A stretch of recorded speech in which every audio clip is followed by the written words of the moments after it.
নাসার James Webb space telescope ব্যবহার করে একদল জ্যোতির্বিদ একটি দূরবর্তী কিন্তু তরুণ তারকা ব্যবস্থায় বরফাকৃতির পানির উপস্থিতি নিশ্চিত করেছে। আমাদের সৌরজগতে জলীয় বরফের প্রাচুর্য থাকলেও এই প্রথমবারের মতো অন্যান্য তারকা ব্যবস্থায় বরফের সুস্পষ্ট প্রমাণ পাওয়া গেল।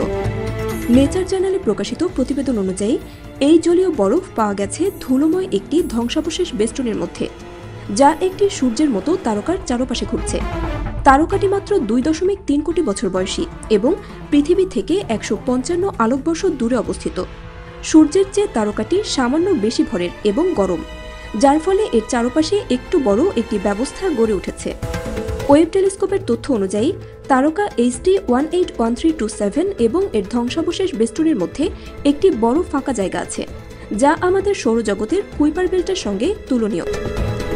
গবেষণাপত্রের প্রধান লেখক চেনজি বলেন, ওয়েব শুধু জলীয় বরফই শনাক্ত করেনি, বরং স্ফটিকাকার জলীয় বরফ শনাক্ত করেছে, যা আমাদের সৌরজগতের শনি গ্রহের বলয় এবং কুইপার বেল্টের বরফময় বস্তুগুলোতেও পাওয়া যায়। তিনি আরও বলেন, HD 181327 একটি অত্যন্ত সক্রিয় ব্যবস্থা। এর ধ্বংসাবশেষ বেষ্টনীতে নিয়মিত সংঘর্ষ ঘটে।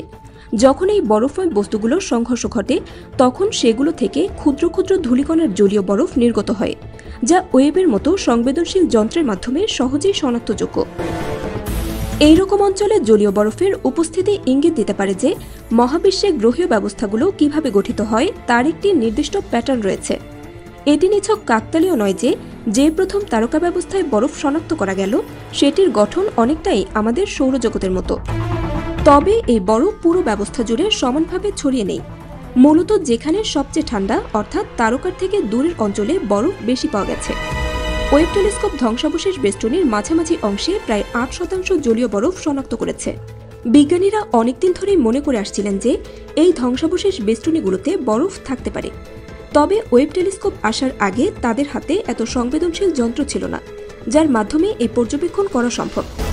HD 181327 এর সফলতা পাওয়ার পর গবেষকরা এখন মিল্কি ওয়ে গ্যালাক্সির অন্যান্য সক্রিয়ভাবে গঠিত গ্রহীয় ব্যবস্থায়ও জলীয় বরফ খুঁজে বের করার লক্ষ্যে আরও অনুসন্ধান চালাবেন।